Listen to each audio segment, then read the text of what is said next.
Shalom, this is Reverend John Ferret, and we're now in lesson 31 of the series, The Gospel According to Moses in the book of Exodus. Now, you remember in lesson 30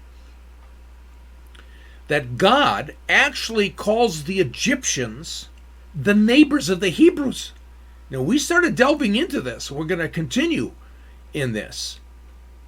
If they're the neighbors of the Hebrews, you may remember a couple of laws in Leviticus 19. Leviticus 19:18. You shall not take vengeance, nor bear any grudge against the sons of your people, but you shall love your neighbor as yourself. I am the Lord. And in verse 34 of the same chapter, we read, the stranger who resides with you shall be to you as the native among you, and you shall love him as yourself. For you were aliens in the land of Egypt. I am the Lord your God. Now, the things that we saw in lesson 30 and the things that we talked about as we continue, we're going to go to Yeshua. We're going to go to Jesus our Lord, and he does a parable. And we know it as the parable of the Good Samaritan. To understand this parable, we need to understand these verses in Exodus, the verses in Exodus in lesson 30, where we talk about the fact that, yes, indeed, the Egyptians are your neighbors, and on top of that, these two laws in Leviticus. You shall love your neighbor as yourself, and you shall love the stranger as yourself, which means the stranger is your neighbor. Now, the Jews and the Samaritans, they hated each other. I mean, some might say that the Jews hated the Samaritans more than they hated Jesus. Now, again, if you go to the website, www.lightofmenorah.org, Menorah is spelled Menorah, all one word, lightofmenorah.org, and you find the picture for lesson 31 here in Exodus, and you slide underneath the picture, you'll see a session description introduction with a lot more material. I've linked you to a chapter in my book where we talk about this conflict between the Jews and the Samaritans. And we talk about the parable of the Good Samaritan. That chapter will help you immensely expand your ideas in terms of the meaning of the parable of the Good Samaritan and other things that we're about to talk about right now. Now, those of you listening by another app, maybe it's, Apple iTunes, or it's, whatever app you're using to actually listen to the podcast. Normally, your app, when you actually find the podcast like this one, if you're listening to it, normally there, it might say show more, or it might say read more, or click here for more, or expand. And if you do that on your podcast app that you're using, you should be able to find the links and the full description of the material that I've provided after the picture. So that's another way of accessing it. Now, we know that the Samaritan himself ministered to the injured Jew, and they were still enemies. They probably still disliked each other. Jesus didn't say all of a sudden that the Samaritan had wonderful, friendly feelings toward the injured Jew. It doesn't say that. And we look upon love ourselves that way in the 21st century. For us in the 21st century, love has become feelings, emotions. Love, biblically, loving your enemy is not having good feelings towards your enemy. It's doing good to your enemy. Doing. It's about the actions and not about the feelings. And this is exactly what the Samaritan did. The Samaritans actually followed the same Torah. They had the same Bible as the Jews. And it was his actions against one he didn't even like. It was an enemy. Matter of fact, we go to Dr. Joseph Hertz in his commentary on the Torah. And Dr. Joseph Hertz is an amazing Jewish scholar. And he has this commentary, and he has this commentary specifically on Leviticus 19.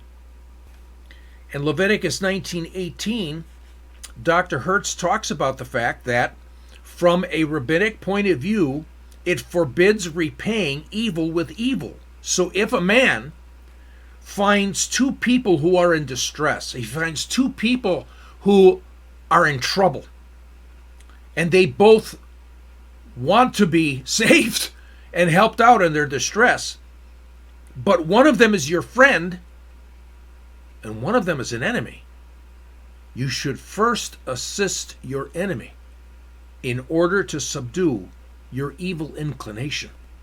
In other words, this is our enemy. We don't like him. We've got this sinful nature already. We'd say, that's our enemy. Forget about it. I'm going to go help my friend. And here in Judaism, as it comes out of the Torah, the rabbi said, no, you're supposed to help your enemy first. Really, really quite amazing. So Leviticus 19:18 is the most fundamental Torah law in all of the Torah. This is according to Rabbi Akiva, who states this in about the end of the 1st century A.D., or right there at the beginning of the 2nd century A.D. And from this, we get the golden rule. Now, you'll remember this in Matthew 7:12, where Jesus, in the Sermon on the Mount, says, and you'll know, here is the fundamental rule, or the key rule of all of the law and the prophets, that do unto others as you would have them do unto you. Now, this is not Christian. It actually has Jewish origin. And we can find aspects of what we would call the golden rule, or texts similar to that, in the book of Tobit, among the writings of Philo, the great Jewish philosopher that was alive around Jesus' day, and also Josephus. But specifically Hillel, the great rabbi, who died when Jesus was a teenager. This is years before Jesus actually made this statement, do unto others as you would have them do unto you. Rabbi Hillel was commenting on Leviticus 19:18, and actually Leviticus 19:34. Remember, both of those are love your neighbor as yourself and love the stranger, the person that you don't know, the foreigner among you, as yourself, therefore equating the fact that the stranger among you, the ger is the Hebrew word, is your neighbor.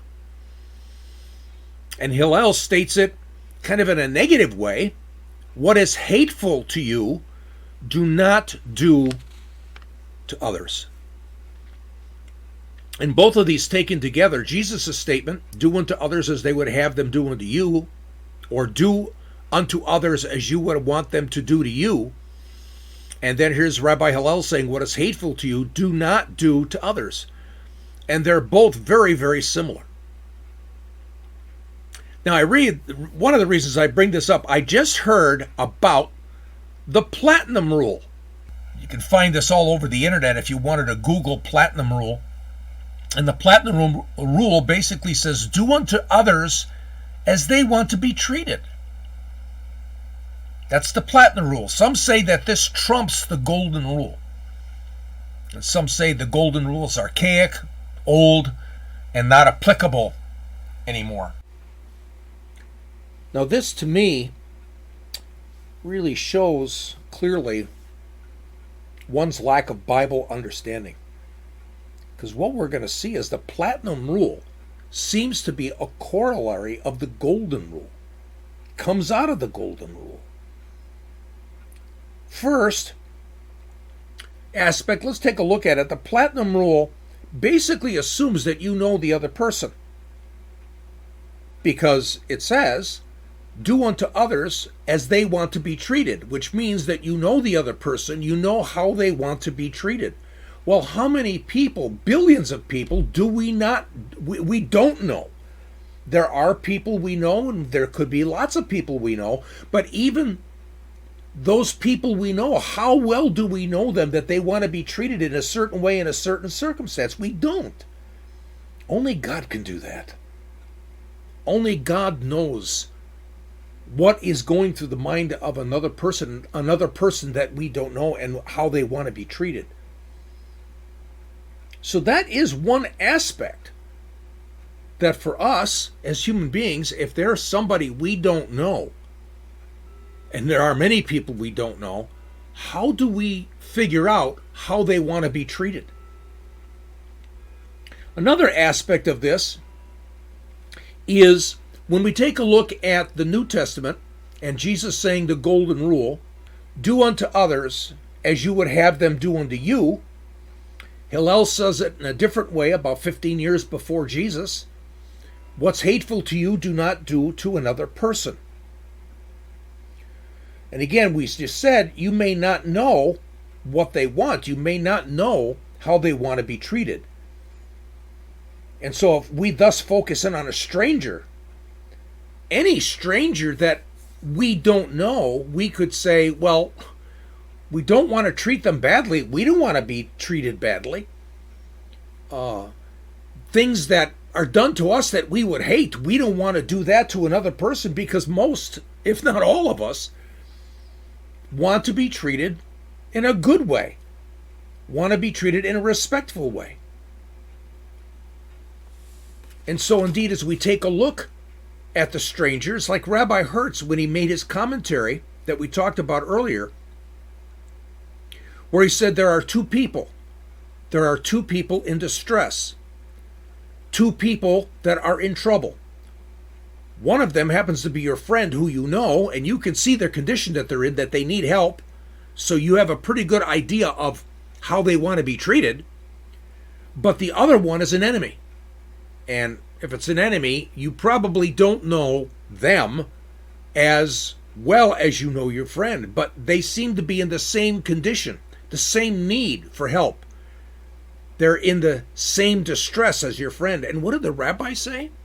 Help your enemy first, because this will go against our sinful, evil nature, where we look upon ourselves first, or our own selfish interest, which means we'd probably help our friend first. So that's a very interesting perspective. The second aspect I wanted to talk about on the Platinum Rule. A third aspect on the Platinum Rule is something amazing. The Bible teachers at a website called tblfaithnews.com, T as in Tom, B as in boy, L as in life, tblfaithnews, all one word, .com. TBL stands for the bottom line. They actually are talking about this Platinum Rule and the Golden Rule, and they say the Platinum Rule is definitely a corollary of the Golden Rule, and it's actually taught in the New Testament. Paul talks about it in the book of Philippians, chapter 2, verses 3 and 4. And again, I'm going to thank the Bible teachers at that website, tblfaithfulness.com, for giving us this information. It's their idea, and it's their thoughts, and it's the things that they discovered. So in Philippians chapter 2, verses 3 through 4, we read, "Do nothing from selfishness or empty conceit, but with humility of mind regard one another as more important than yourselves. Do not merely look out for your own personal interests, but also for the interests of others." That's the Platinum Rule, looking out for the interest of others, especially as we get to know them. Then in Romans 12, verses 9 through 10, Paul teaches, let love be without hypocrisy. Abhor what is evil, cling to what is good, be devoted to one another in brotherly love. Give preference to one another in honor. Preference. It's deferring to the other person. Try and understand their needs. Try and understand their wants. Try and understand the way they want to be treated. That's the platinum rule. And it's right there in the New Testament. The Bible teachers at tblfaithnews.com summarized all of this really well, and I want to read their summary. So you see, both rules are biblical. Both rules, the golden rule and the platinum rule. And both are necessary if we are to live peaceably one with another. The question remains, how do you know which rule to use at any given time? The answer is fairly simple, though I warn you, it's not easy. And I have to say, the platinum rule and the golden rule are so intertwined together, it has everything to do with love. And actually, they get at this here in their summary. I'll continue with what they said. Get to know your loved one well enough that you'll know when they want to be treated the same way you want to be treated and when they prefer a different approach, then act accordingly. When all else fails, remind yourself, it's not about me. I just love that.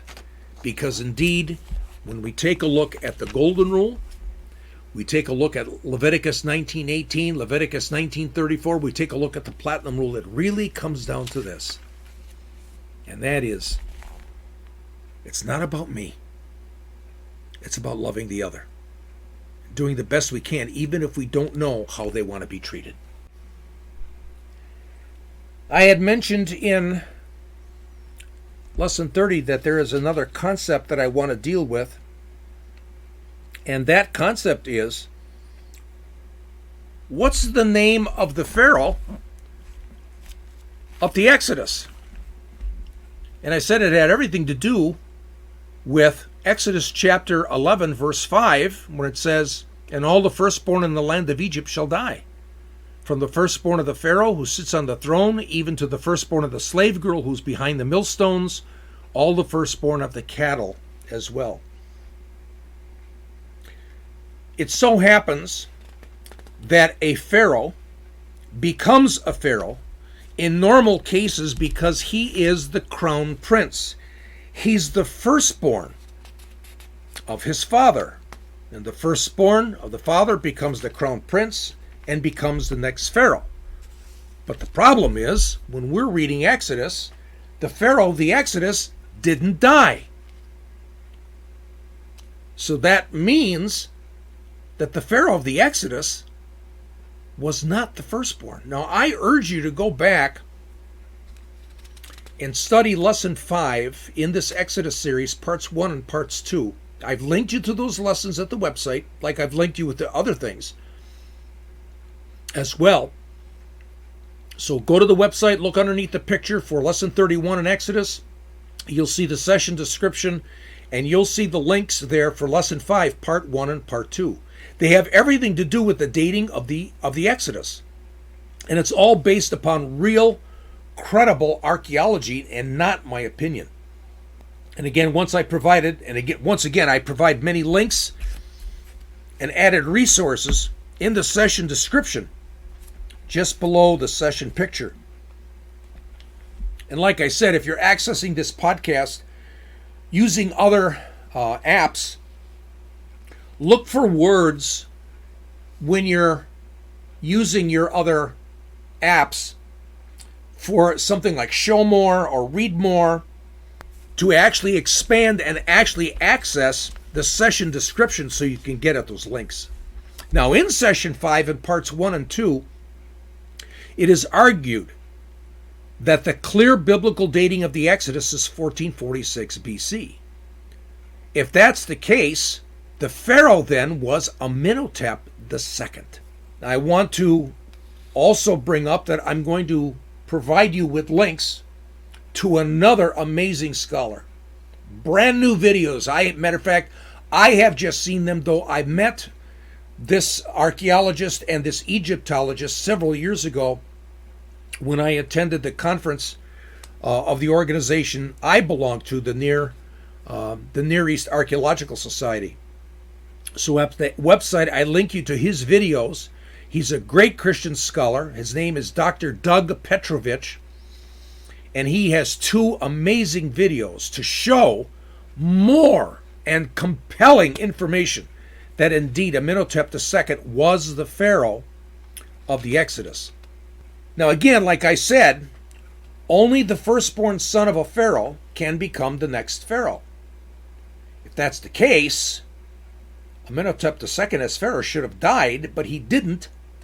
The reason being is, and I'm going to be adding this to Dr. Petrovich's information that he has in his videos, Dr. Bryant Wood's information at the Associates for Biblical Research, because when we take a look at Amenhotep II, we find out that he had an older brother, Amenemhat, the firstborn of Thutmose III.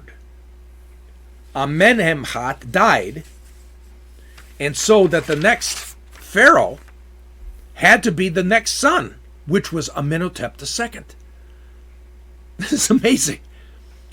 God's word is shown again to be absolutely 100% without contradiction. Pharaoh didn't die because Pharaoh wasn't the firstborn. But there's more. One of my teachers in one of my first classes in my graduate studies to attain my advanced degrees in Bible history was Dr. Charles Ayling from Northwestern University right here in St. Paul. He's actually a proven, credible Egyptologist, archaeologist, and Christian historian. And his book called Egypt and Bible History, which is still available today, he shows that Amenhotep II had a son, Webensanu. Webensanu likely died young, maybe even perhaps around the age of 10. And what was strange was Webensanu was buried in the tomb of his father, Amenhotep II. And we know for a fact that Webensanu died before his father. This perhaps implies that Webensanu was the crown prince, that he was the firstborn son.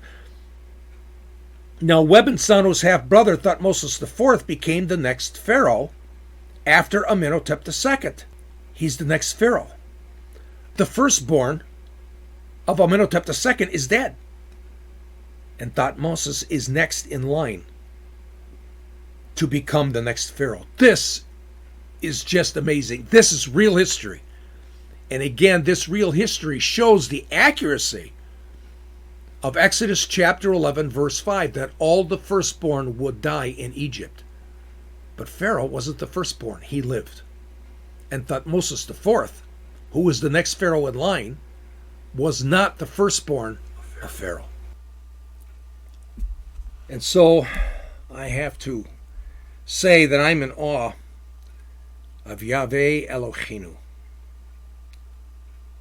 of Adonai Eloheinu, the Lord our God. I'm in awe of his Torah, the books of Moses. And I know that he wants us to study the Bible as if we were the ones there when it first happened, putting the Bible in its historical context. I have supplied you guys with a lot of links and a lot of resources above and beyond the things that I have presented in these Torah lessons. There is so much more. And so I wanted to make sure that you had access to Associates for Biblical Research, Dr. Petrovich's videos. Once you get connected with him and his books and so on, Dr. Charles Ayling, Dr. Bryant Wood, we are able to put the Bible in its historical context. And our understanding is expanded. Our understanding is enriched. Our understanding is enhanced. And I think we'd all agree that indeed his word, his teaching, his Torah, is higher than high deeper than deep, and wider than wide. So I will see you again in the next lesson, lesson 32. And until then, shalom.